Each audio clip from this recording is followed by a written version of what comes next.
Welcome to Real Estate Coaching Radio, starring award-winning real estate coaches and #1 international best-selling authors, Tim and Julie Harris.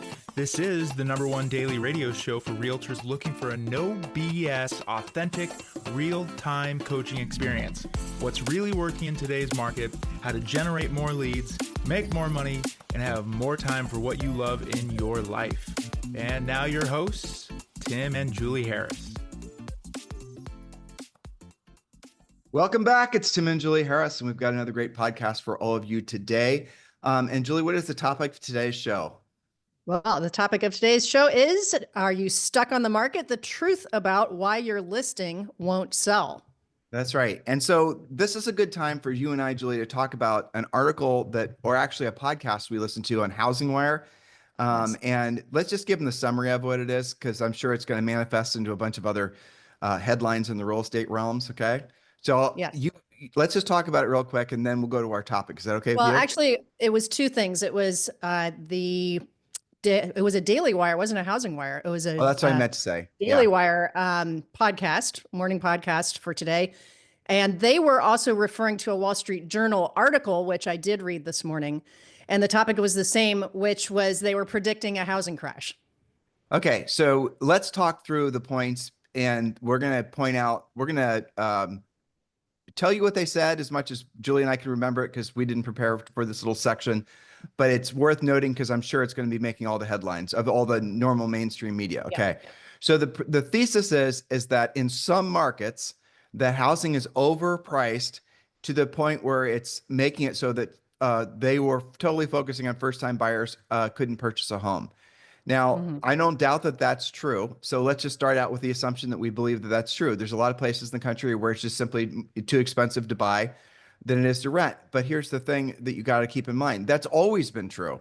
You know, if you go to many of the major cities around the world, you can't afford to buy. You rent forever. I mean, I'm not saying that's a good thing or a bad thing. And I am, definitely. But it's a fact. It's a fact. So let's just start out with the fact that sometimes the area you want to buy a house in is too expensive and you can't afford it and you should move. I mean, buy somewhere else. Exactly. Just because you live in a particular expensive area and you can't afford to buy a home, it's because you should be renting, or you should be thinking about moving someplace where you can, so let's just start out with that premise. You're not entitled to a home just because you happen to live in a really expensive zip code. I wish you were. Or because you want to live in that zip code, right? Exactly. Yeah. All right. So let's start out with that. Now, the secondary thought that they had was that some of the hottest markets are going to potentially be some of these markets that are going to supposedly crash. Now, in this Morning Wire, thank you, Julie, article, he didn't specify what the word crash meant. And of course, the word crash is going to get the most clicks and headlines.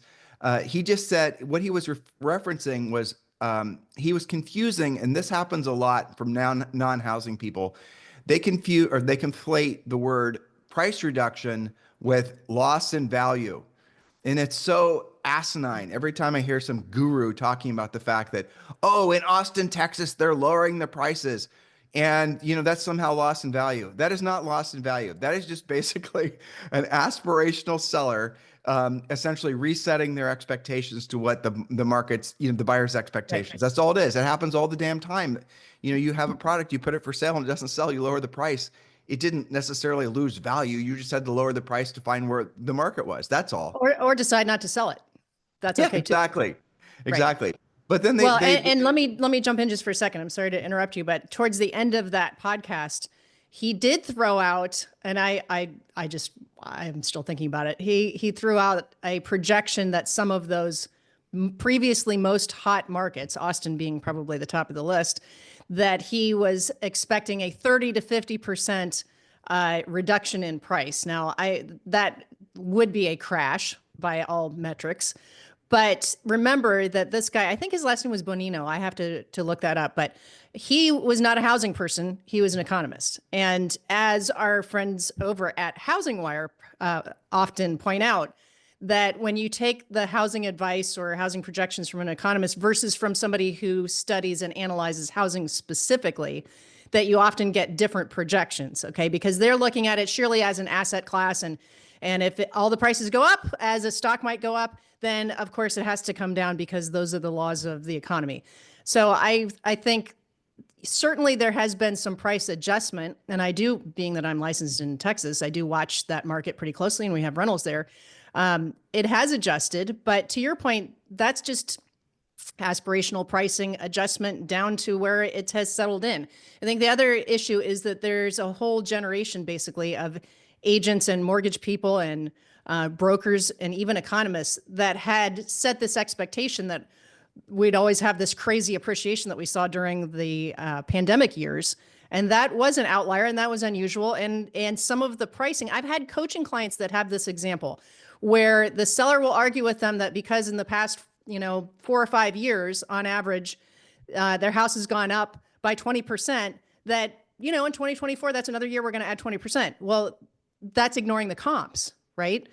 So I think expectations are being managed is how I would look at it. I'm interested. What do you have to say about that? Well, it's the difference between inflation and appreciation, right?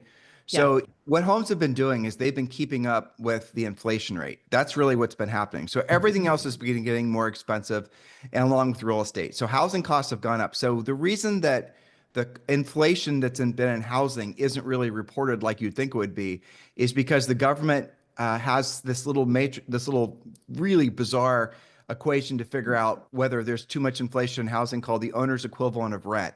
And we've talked about this in the podcast before because it's so bizarre. But the gist of it is that there's a group there, I guess the Fed or somebody calls a bunch of rando homeowners and asks and I'm not making this up. You guys should Google this.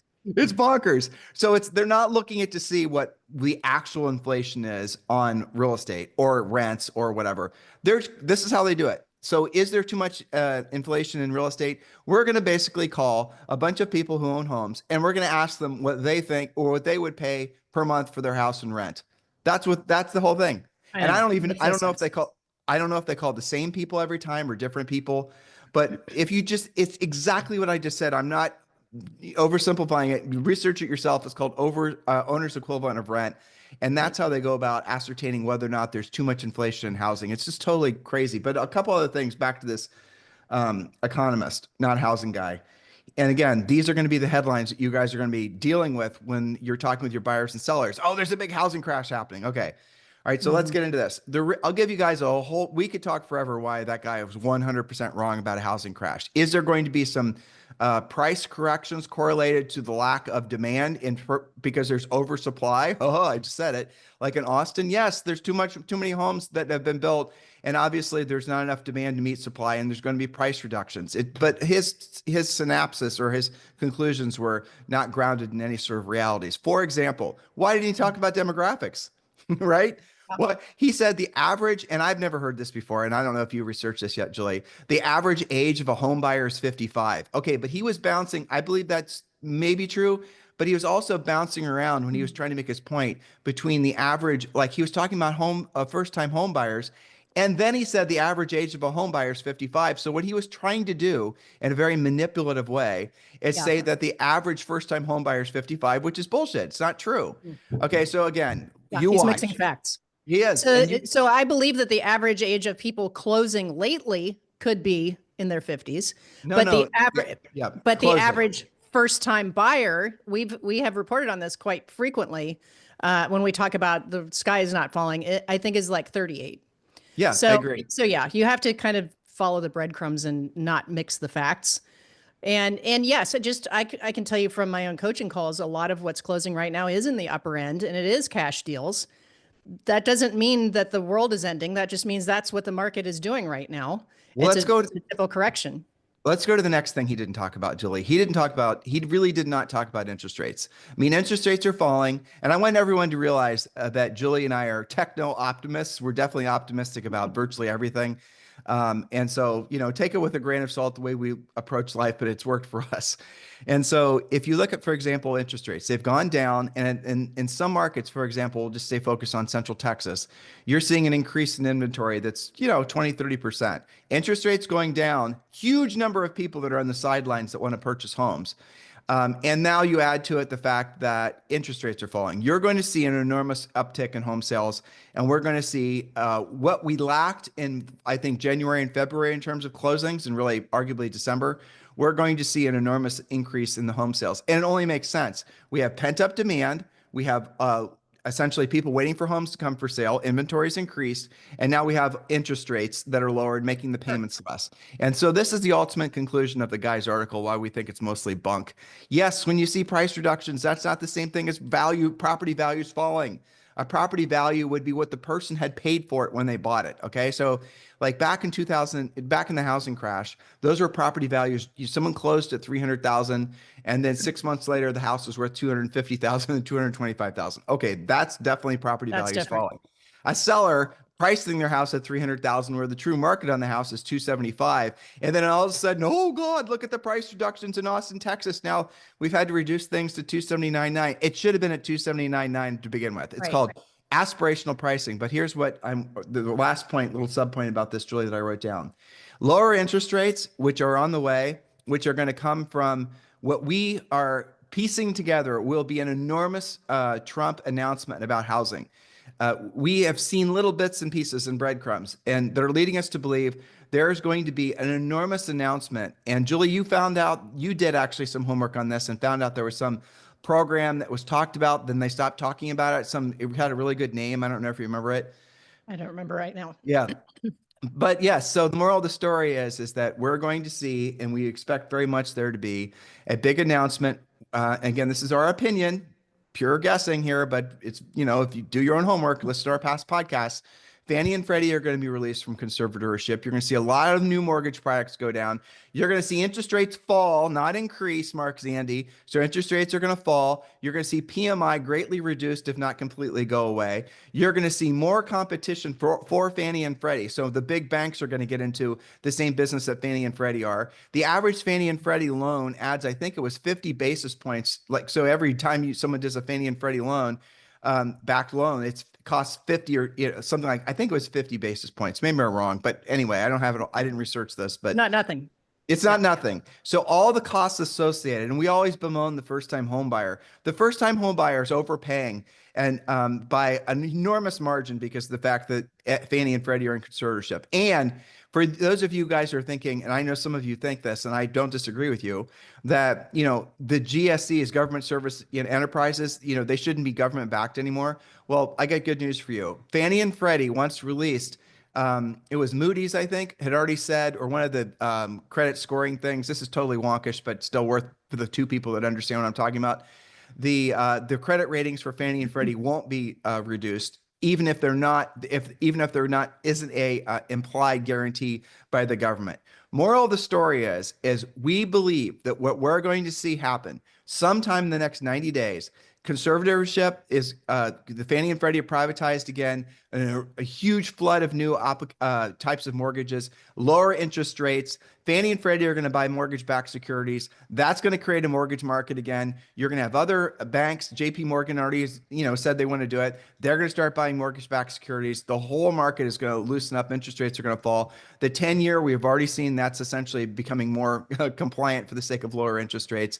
And there's all kinds of new housing programs that we know are going to be. Julie and I, we talk with the different various people we know in the different, housing this is and the others that work for the government.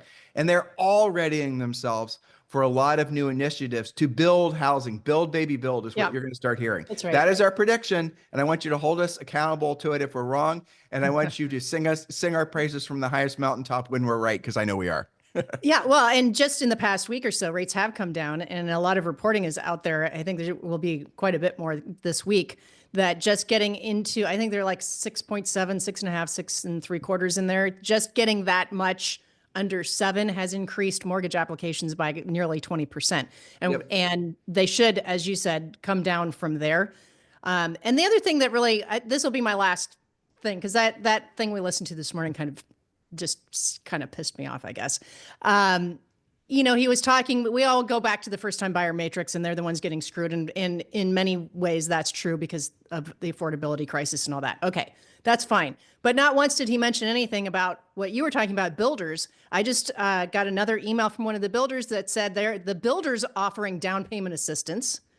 And they're paying, this particular builder email was paying 5% to the buyers, the buyer's agents. down payment assistance, all kinds of special programs. And don't forget, when these, especially the economists are talking about this, they always say, well, how can anybody afford to save a 20% down payment on an average sale price of 400,000? Okay, I get that. But you can also get a mortgage for 5% down if you have decent credit and a job. Nobody ever talks about that. But Jill, you just touched on it. That's the exact thing. There's something that is going on in mainstream media, old media, where they're trying to discourage people from being homeowners. Because if you're hearing all this bad information come out about how the cards are stacked against you as a homeowner, you're probably just going to get frustrated and not even do a real estate transaction, might even stay renting. It's like it's counterintuitive that there would be some kind of semi-organized group of people who share this thought that it's better for people to not own real estate, not own a home. And by the way, the amount of net worth that someone accumulates over their lifetime, being lifetime renters versus lifetime owners, it's incredible. And I don't know what it is. Julie and I've tried to have these conversations with other people before, why some people just are not wanting people to want to buy homes. I mean, I think they just don't think it through, to be honest with you, because it's not just better for the homeowner.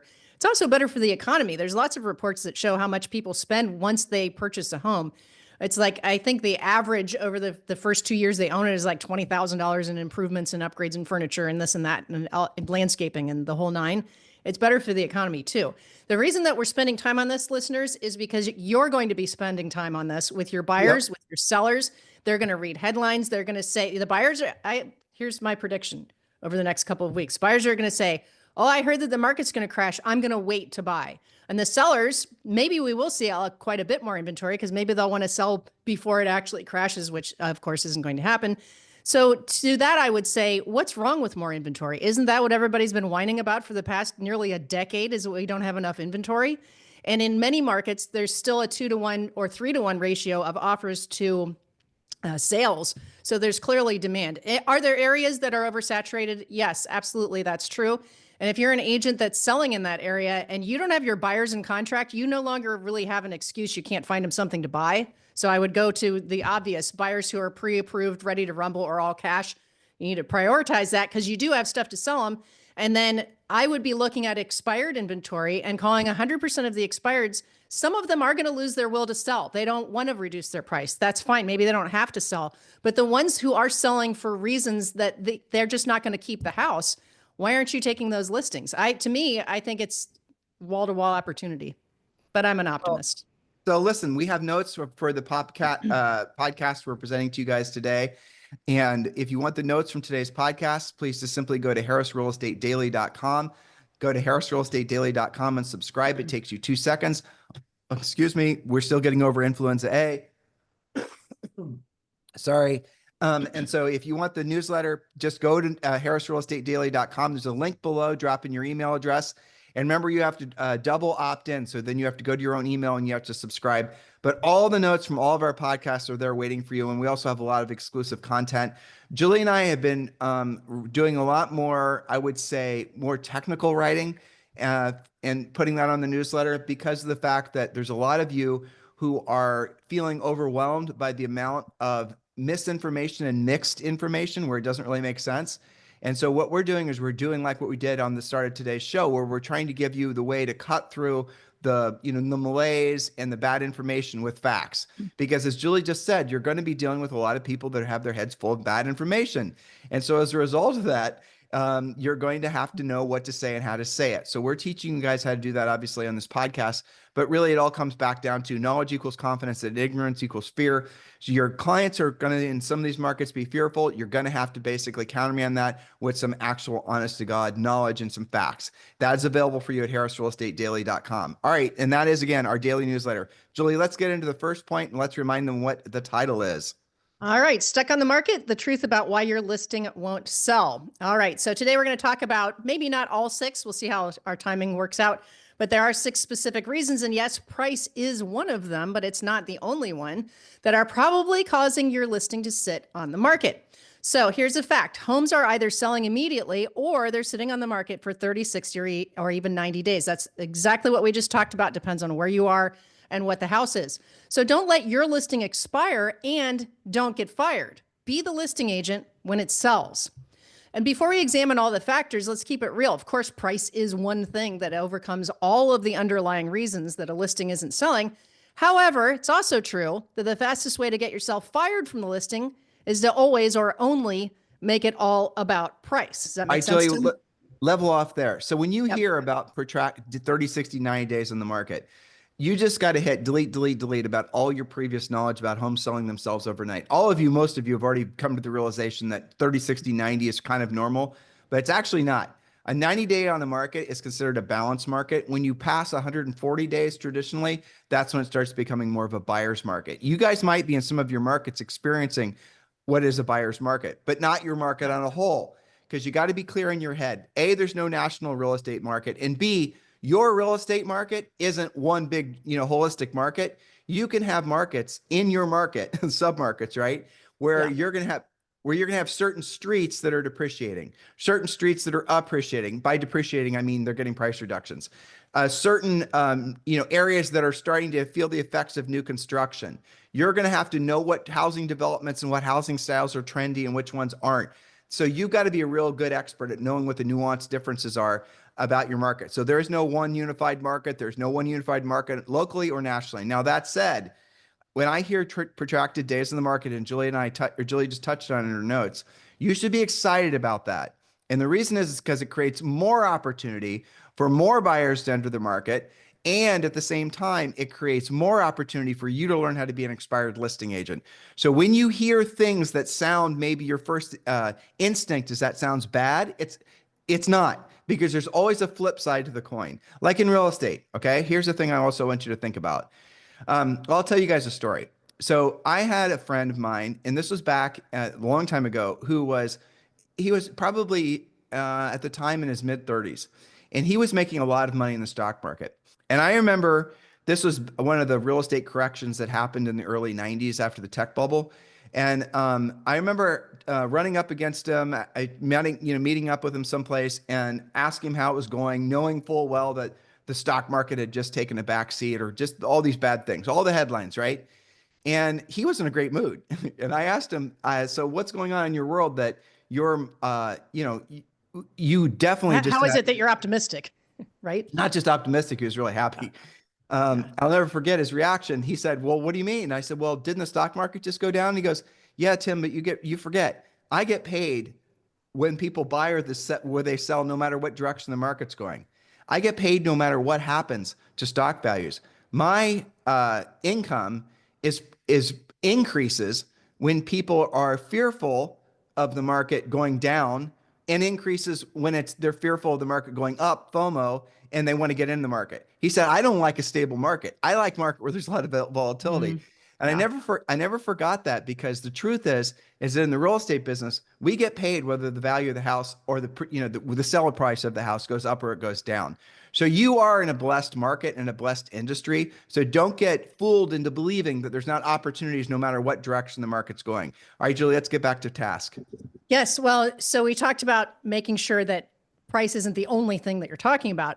And for that reason, in Premier Coaching, we have something called the listing evaluation tool that you get when you sign up for Premier Coaching. You can go to premiercoaching.com.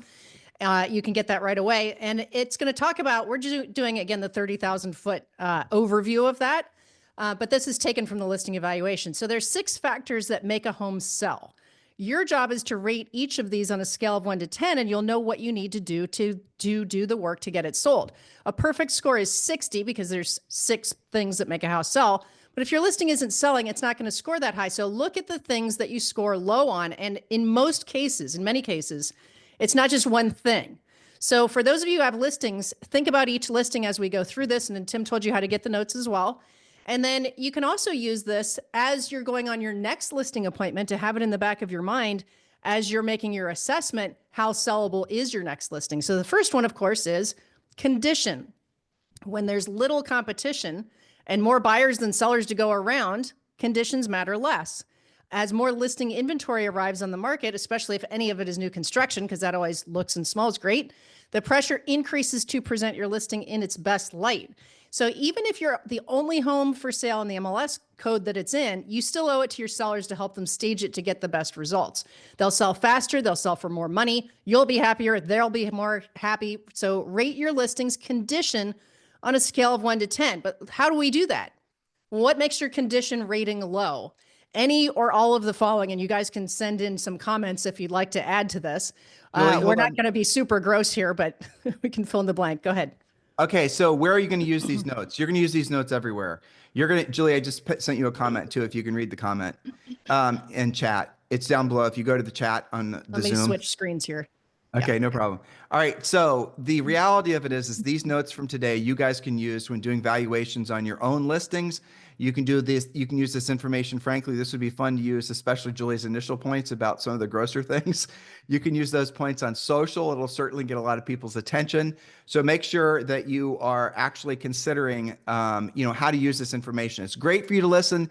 I love how you guys love the motivation you feel from the podcast. By the way, have you ever wondered why you feel motivated? It's not like Julie and I are trying to motivate you. It's not like we're giving you a big rah pep talk. It's because we're giving you knowledge and you're feeling yourself becoming more confident. And that's confidence that's making you feel more motivated. Because Julie and I want to lead with action, lead with knowledge. And then isn't it interesting how you start to feel more confident and you start feeling more motivated and optimistic? So as you're going through and listening to these points, I want you to be thinking about, okay, this is good for me, but how can I use this? How can I take this information and how can I actually multiply the benefit it is to you, right? All right, so Julie, let's roll in. Yeah, so how do you come up with a rating for your condition, right? Any or all of the following will reduce your score on condition. Questionable smells, or possibly worse, unidentifiable smells, or identifiable smells but gross: cat pee, dog poo, curry, cigarette smoke, cigar smoke. We talked on a previous podcast about investing in an air ionizer you can get from Amazon to remove and maybe remove the carpet or furniture, anything that's holding those weird smells in. Bugs, mold or mildew in the bathrooms, the kitchen, the basement, rodents, evidence of rodents, dirty floors, clutter-covered countertops. These are all bad condition things. Crusty-looking appliances, dirty window screens, terrible or boring curb appeal, dead grass, green pool, weeds, all of that kind of stuff. And the list can go on. But if you have any, and hopefully not all of those things, you can't rate the condition a 10, right? Maybe it's a 5. Maybe it's okay, but it's not got great curb appeal. So that's condition. Julie, let's Yeah, drop in go here. ahead. So you said some things which I agree with, but you maybe out of context, it sounded insensitive. All right. Sure. So you said curry, for example. So curry to some people is going to be like, oatmeal cookies or vanilla cookies are to, some Comfort people. smell. Exactly. So just because you find the smell foreign or maybe even offensive doesn't mean that the owners of the house do, because obviously they don't. They've just gotten used to it. So make sure you're careful that you do not offend somebody and aren't, you're basically finding yourself, trying to be overly truthy with them about your opinion, but you might end up talking yourself out of the listing. And so again, as we're going through these notes, make sure you are considering how you can actually present this to your prospective sellers, especially if you have one or all of these items as issues. And what I would do is I would literally print this list off and I'd give it to them and I tell them to rate themselves, because then it's going to open up their mind. It's going to open up their minds to really what we've been talking about. So Julie, give me a second. I have to pause for a second. All right, we had to take a quick sneeze break. Julie and I are still getting over our influenza A. This is the first year, and I don't know how many years, where we didn't get the flu shot. And of course, the first year, and I don't know how many years we didn't get the flu shot. We both get the flu. Yeah. Paying the price. Paying the price. That's right. All right, so Julie, what was the next point? Okay, point number 2. Again, we're talking about the things that cause a house to sell, and we're rating those on a scale of 1 to 10. Excuse me. So number 2 is location. Now, you can't change the location, so just rate it on a scale of 1 to 10. A low rating for a house that maybe backs up to the freeway or sits at an intersection with a stop sign or lights shining in the front of the house. A low rating would be for a scary neighborhood, possibly, or maybe there's a hoarder house next door. Something is making the location not great. Maybe it's in the flight path or near a busy railroad crossing. And a great neighborhood is a safe neighborhood, tree-lined sidewalks. It looks beautiful and everybody wants to live in that neighborhood. And make a note that on both of these first points, Of course, price overcomes everything. So, what do you do if maybe you have a listing and you would rate it a 3 on the location scale? It has a power tower in the backyard and a stop sign in the front, and it's got tons of road noise. It's a beautiful home, but you can't rate it a 10. You can't even rate it a 5 on location. So, anytime the point of what we teach in Premier Coaching with this listing evaluation is anytime one of these is low, you're going to have to price accordingly. And sometimes you can fix it. Like the first point, maybe you can fix some of that. But second point, location, you can't change that. Well, let's talk about that. So first of all, you have to do your best to be objective when you're going through this analysis. And I'm only laughing. I'm laughing at myself because I loved taking listings so much. It was really the only thing about real estate I really loved. And I loved, setting the appointment. I loved pre-qualifying a seller. I loved competing for the listing. All the things. And then by the time I got to the seller's house, I had lost all my objectivity about everything. Yeah. And so it could have horrible location and condition and the whole thing. And I would still not necessarily see it for what it was because I was just so excited to take the listing. That feeling never changed in my entire career, which is, I think, kind of neat. But moral of the story is that this questionnaire thing, Julie and I originally designed to keep both of our emotions between the lines so that we could be objective as we possibly can. And I'll tell you right now, the person that's going to be the least objective about any condition issues or location issues or price issues, that's going to be the seller. So when you're dealing with getting a seller, I'm going to give you guys an overarching script. I think this influenza A is going to try to make me sneeze here in a second.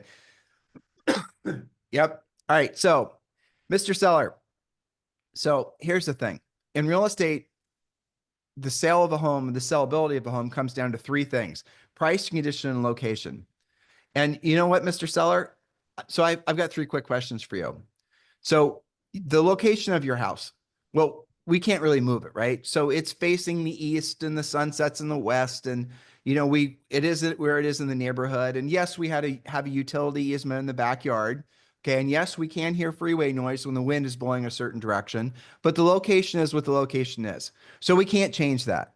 Now, so that's the only thing. Good news, Mr. Seller, is that your location is, it's good. The bad news is some people will find some of those other things about the location. They'll find them objectionable and they might not be interested in the house as much as they would otherwise would have been. Now, I'm going to tell you how you can offset location, Mr. Seller. Is that we can make the condition really good. Now, condition's a tricky bugger though, because with condition, it's condition of the showability of the house, too much furniture, redecorating is needed, more landscaping, the list of things that Julie just gave you guys with regards to smells and whatnot. So there are those condition issues. But sometimes, and this is me rolling back into talking to a seller. So Mr. Seller, the issue is that we have as far as condition goes, you have great condition. Landscaping is fantastic. You've done a great, I ran my finger on the top of your hot water tank, Mr. Seller, in the basement. There was no dust on it. You've done a really terrific job taking care of the house. But your house is a 3-bedroom with a loft, and we're in a 4-bedroom neighborhood.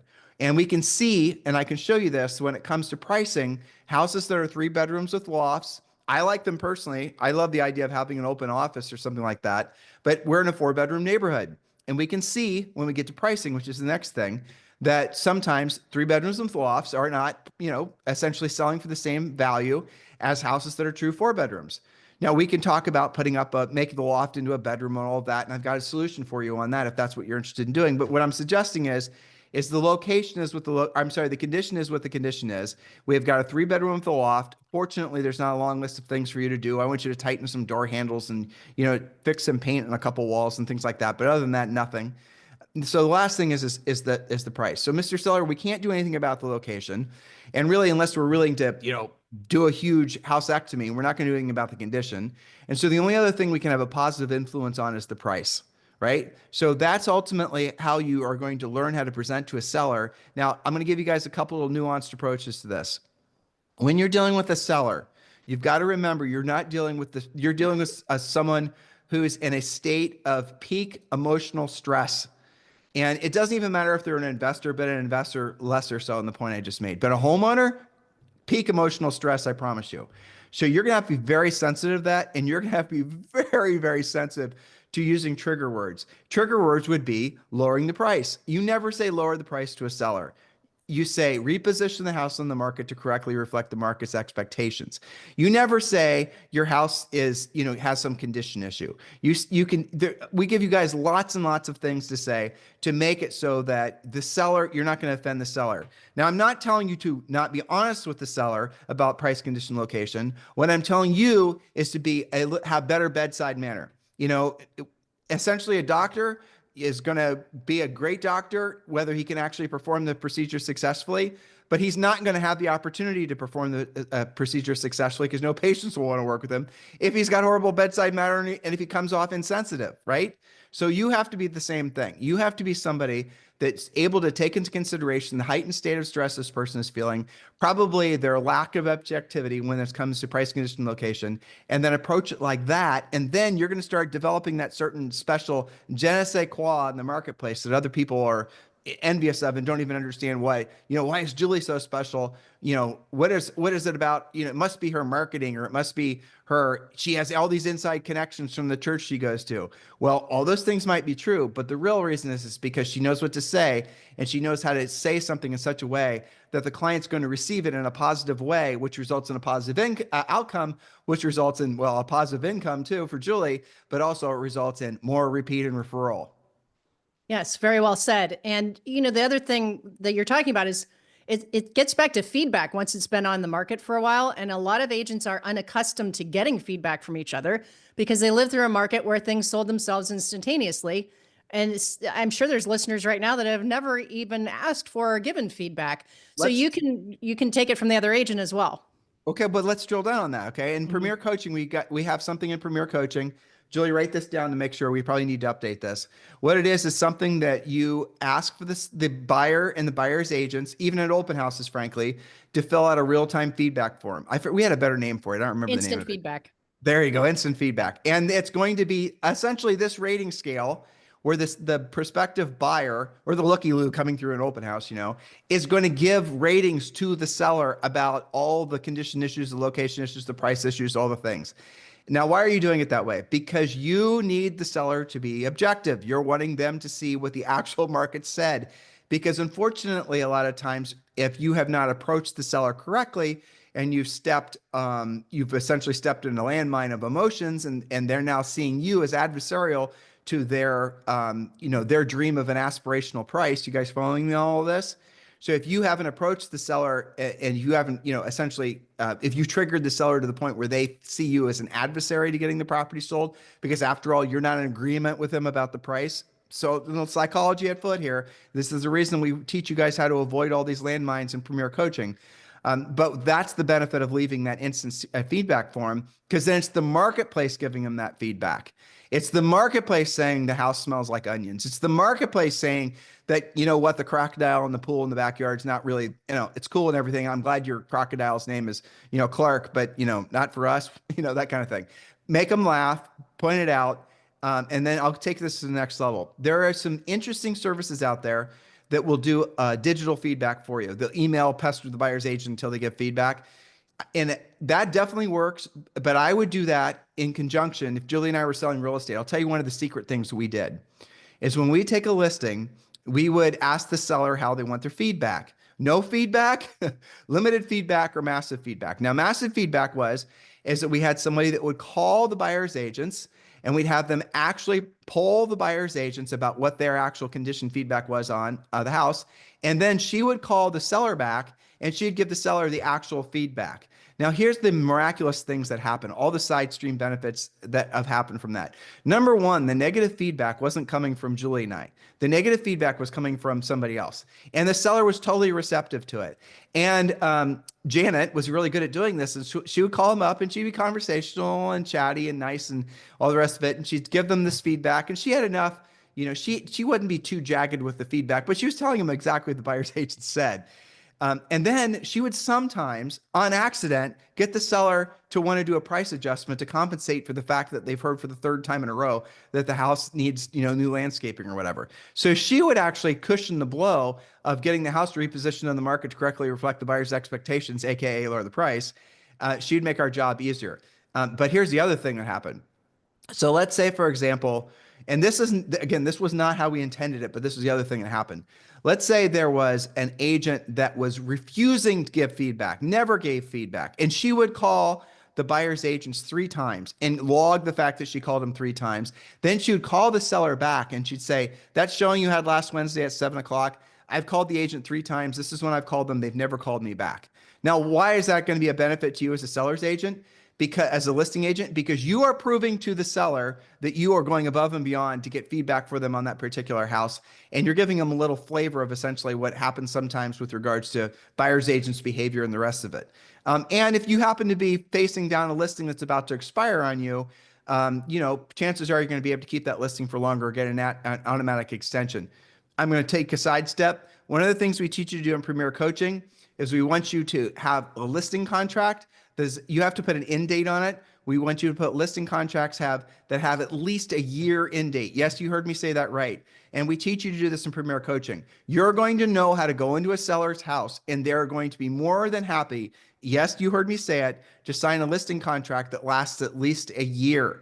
And I don't want to get into the weeds now because Julie's gonna get mad at me for moving too far away from her notes, but you definitely want to join Premier Coaching. Why haven't you done it yet? You know, we just are about to relaunch Premier Coaching and Premier Coaching 2.0. Do you know that we're including the ethical real estate professional designation with Premier Coaching 2.0? You've got to go over to premiercoaching.com and join Premier Coaching, or you can just click the link below. And the best news is, I think you'll agree, is that you can join Premier Coaching right now for free. You can pay nothing. Try it out for 30 days. You get full access to all the first level of Premier Coaching, including a daily semi-private coaching call. Now, a lot of you are going to automatically instantly see the value, and you're going to join Premier Coaching. You're going to become a VIP. All that information is on the website. Do not delay. Join right away. We know you love this podcast.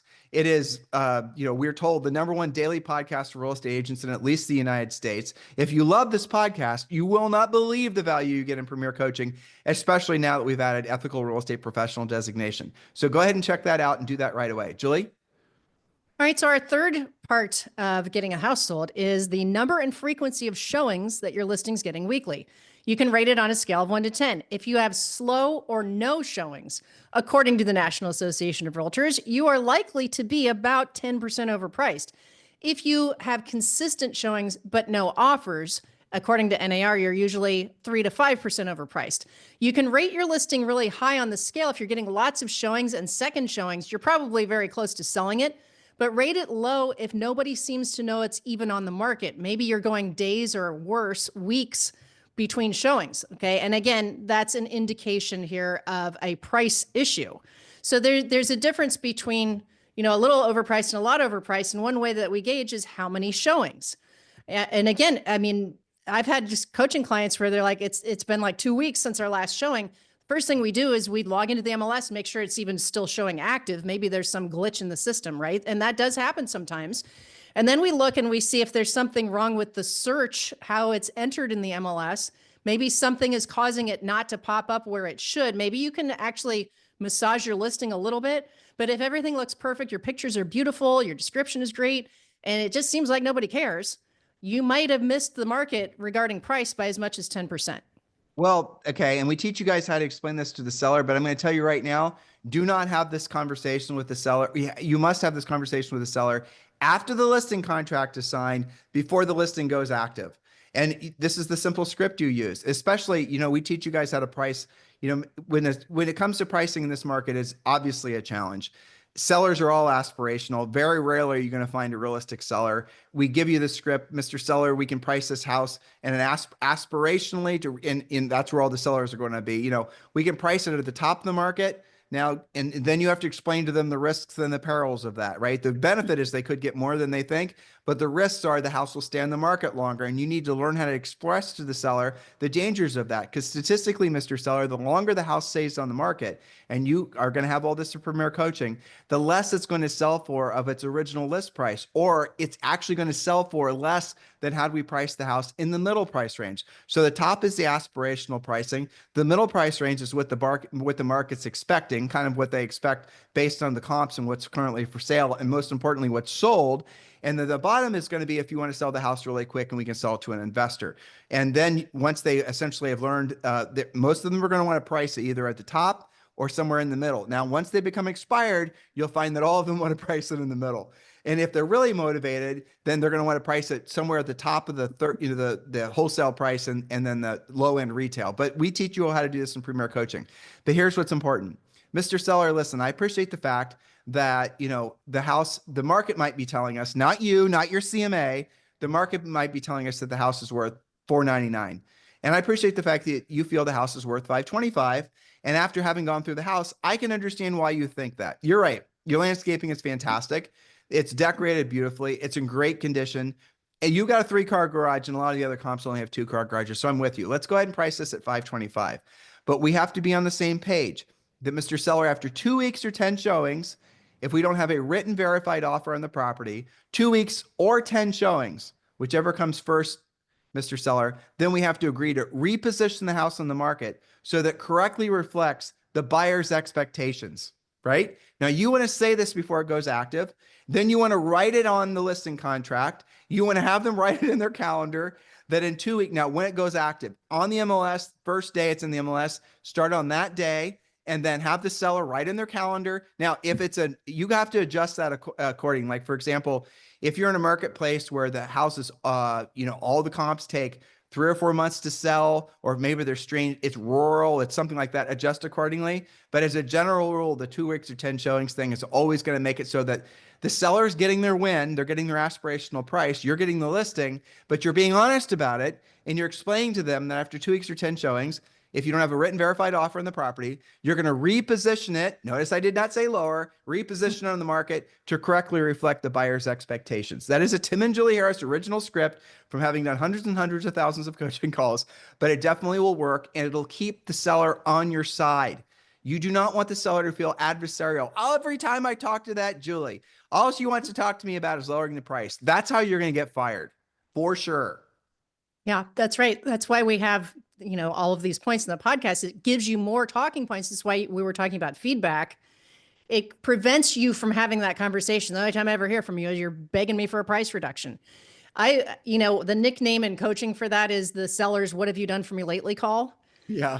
And they're always wanting that. We teach the 12-week communication plan. There's so many things that speak to maintaining the relationship long enough to make it to the finish line. Well, Julie, our system that we teach them in Premier Coaching, what it does is it lays the expectation for the house to take longer than everyone hopes it'll sell.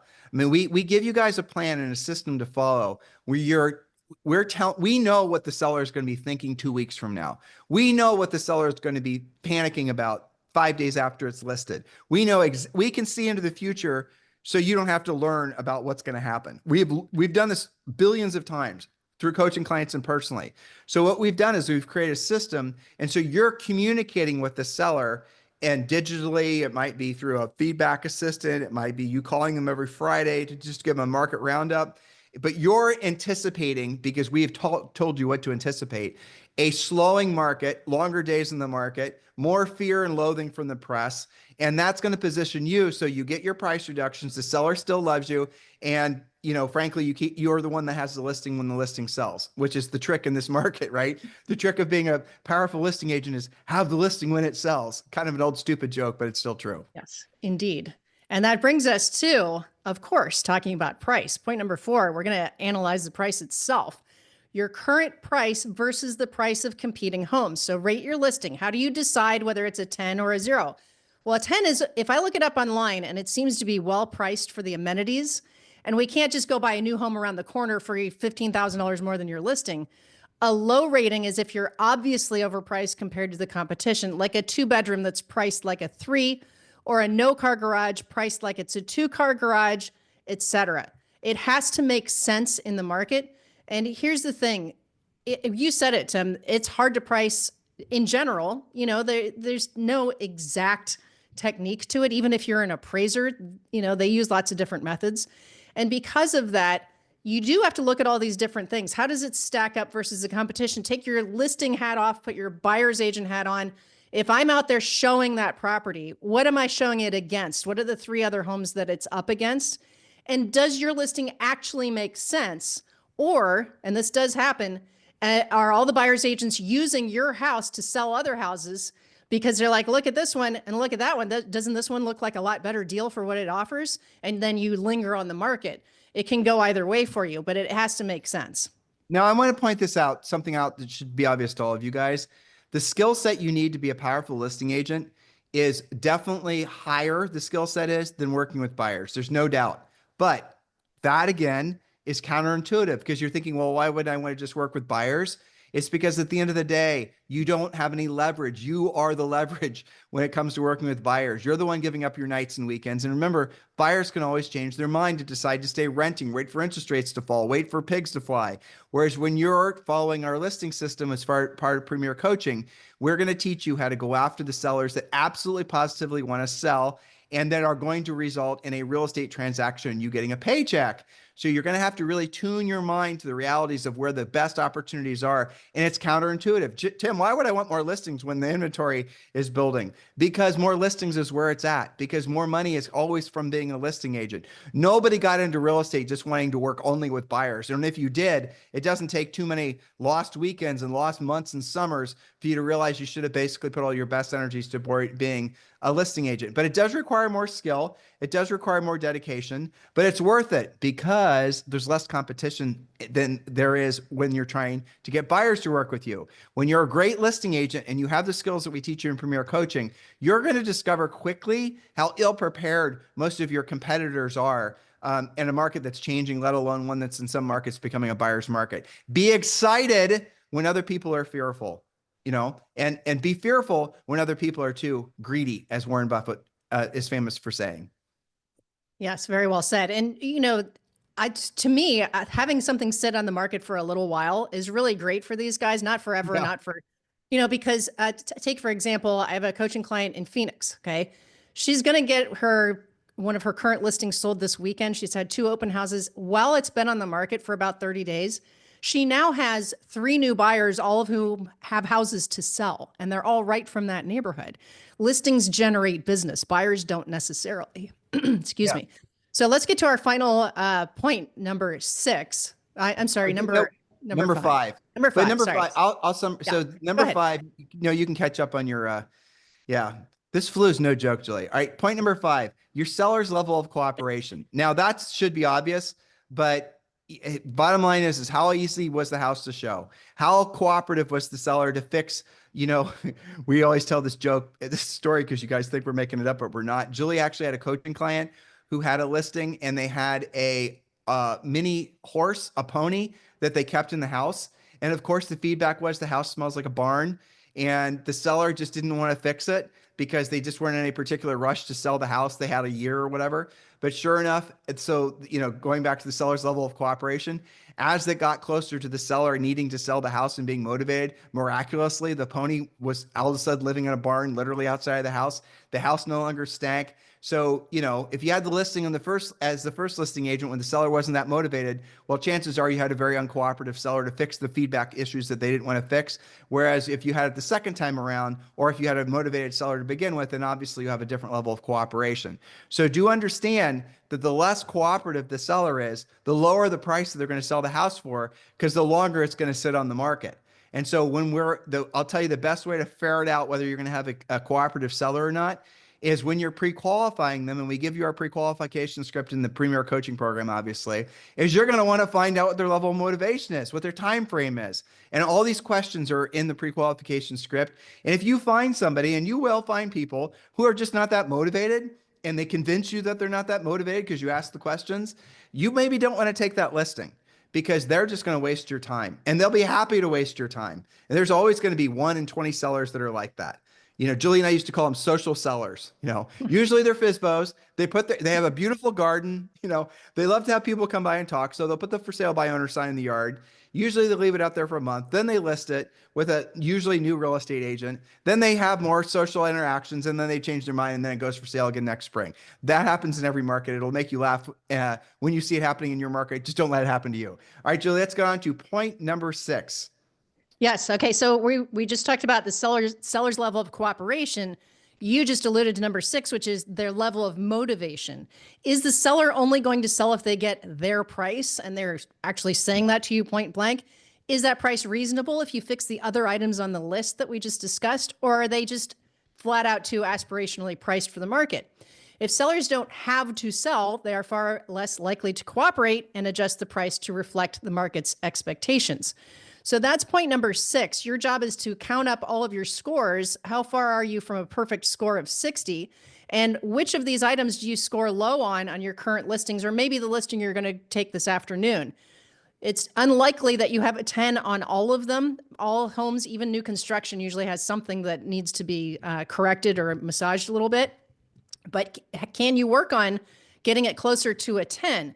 If there's things like the location, which you can't do a thing about, then your price had better be a 10. Does that make sense? No, it does. And you're reading my mind, because really, Mr. Seller, at the end of the day, it comes down to price, condition, location. Remember, refer back to the script I gave you guys before. And so here's the thing, Mr. Seller. We can have one of those 3 things that are a little bit out of whack for the market. We can have, if you have superior condition and superior location, guess what? Your price can be a little high because the market will absorb it. But if your price is a little high and you have a location challenge based on the feedback, remember, you're not trying to make the seller adversarial towards you, then we're probably going to have something that's going to experience a lot of resistance in the marketplace. So you can have one thing that's slightly out of whack, but you cannot have 2 when it comes to the price, condition, location matrix. And I promise you guys, if you learn some of these scripts when it comes to talking with sellers, and you have to learn the scripts. The script is a conversation outline, and that's all it is. It's not just you giving them a dissertation like in essence we're doing with you guys right now. It's conversational. That's how we've written all of our scripts. And when you deliver them the way that we intend for you to deliver them, we want you to memorize our scripts, then internalize our scripts, and then personalize our scripts. We want you to make our scripts your scripts. We don't just want you to say Tim and Julie's scripts. It's important that you memorize them first, because the questions in the scripts are written in such a way to get you to a desired result. Then we want you to, so you want to memorize them first, then internalize them. It's one thing to understand the words. It's another thing to really think about them and understand the context of them and why Tim and Julie wrote the words in which they did and the questions in the order in which they did. And then we want you to personalize them. The mistake that most agents make is they just go right to personalization. I got Tim and Julie's script and I'm going to write my own. I'm going to make it better. Our script has been tested to work at all price ranges and all market conditions for decades. What makes you think you, who just got your real estate license, is going to do a better job at the script? And what's the point of even trying? Because if you know these scripts are going to deliver the desired result for you and the client, why would you bother trying to basically create something that's going to be in your mind better than what we'd created? I'm not saying that Julie and I are the end all be all of script writing. What I am saying is what we have done for you as part of Premier Coaching is we've created a very clear path up the mountain for you. It's up to you as to whether or not you want to follow it and how carefully you want to follow it. So Julie, any closing thoughts as we round the bend for these guys? Well, I agree with you. Everything you said. It's not a time to be creative and try stuff out. You can lose a listing when you're trying things out. But it's also a bad time to be hiding out from having to learn these things, because even in a normal market, which we're still not even in, because most of the country still is not even at 2019 levels of inventory. But if we were, on average, even with best pricing comps and everything else, 33% of the time, a listing takes a price reduction before it sells. That's normal, because pricing is not an exact science. And maybe what was priced really well today becomes not a great price tomorrow because something else came on the market and undercut your price. Now everything's changed, right? So it's normal to have price adjustment conversations, both at the table in the first place when you're taking the listing, but also 30 or 60 or 90 days into it. That's normal. What you don't want to do is say, I'm not going to deal with that. That's too stressful for me. That's too far out of my wheelhouse. It's not outside of your wheelhouse. If we could do it in our careers, you can do it in your careers. Our Harris certified coaches are there for you every single day to rehearse some of these things with you and to maybe analyze some of your listings and say, send me the MLS. I do that with coaching clients. Send me the MLS. Let's take a look at it. Looks like it's got a great pictures, great description. Tell me more about what's going on. Don't go through this alone and don't feel like you're just going to wait it out and everything's going to get great. And the other thing that you said, Tim, is that there is no national market. There's no even citywide market. You're going to take a listing today that sells overnight and you're going to feel like, okay, the market's fine. Everything's good. And then next week, you're going to take something and it's going to be like 4 or 5 days before you even get your first showing. You've got to be able to deal with both scenarios. And build up as much inventory as you guys can. If you've been waiting around for you to become listing agents, I promise you it's never going to be, this is the best time we've certainly seen in the last 5 years, because there's so much, consternation out there, because there's so many people that don't know what direction the market's going. Anytime there's fear like that, the greatest fortunes of men and women have always been made during the greatest times of change. We are, without a doubt, in a real estate recession. One could even argue a real estate depression. Recession is defined by 2 quarters of GDP falling, and a depression is something that's even worse than that. We could easily argue right now housing's been in a depression for a long time. Become a listing agent. Put all your best efforts becoming a listing agent, because here's what's going to happen next. Interest rates are going to fall. There's going to be new mortgage products that become available. There's going to be all these buyers, and it doesn't matter whether they're first-time buyers, move up, luxury buyers, all the rest of it. All these buyers are going to rush back into the market. You're going to see the rekindling. I don't even know how to describe the emotions that I'm thinking as I try to express all this to you. There's going to be the biggest explosion in interest of housing that we've ever experienced in our lifetimes, based on the things that Julie and I suspect the Trump administration is going to be doing with housing. That's going to create so much momentum. If your mind is caught in the quagmire state that many of you guys are in, emotionally, you're not receptive to the new opportunities this marketplace is going to offer you, you're going to lose a year, 20, you're going to lose 2 years, 10 years, because you're going to have waited too long to make changes. And that's the reason that Julie and I are doing our best to keep you guys educated, motivated. It's ultimately up to you to get into action. The action that all of you must take is to join Premier Coaching. So go to premiercoaching.com or click the link below and join Premier Coaching. In the meantime, thank you for sticking with us through our influenza bout. We're almost better. We've been on Z-Pack for 4 days, Julie. Yep. Yeah, but our flu Rounding is the bend. yeah, we're on the bend, hopefully. All right. In the meantime, we will talk with you and see you guys tomorrow. This podcast is a part of the C-Suite Radio Network. For more top business podcasts, visit c-suiteradio.com.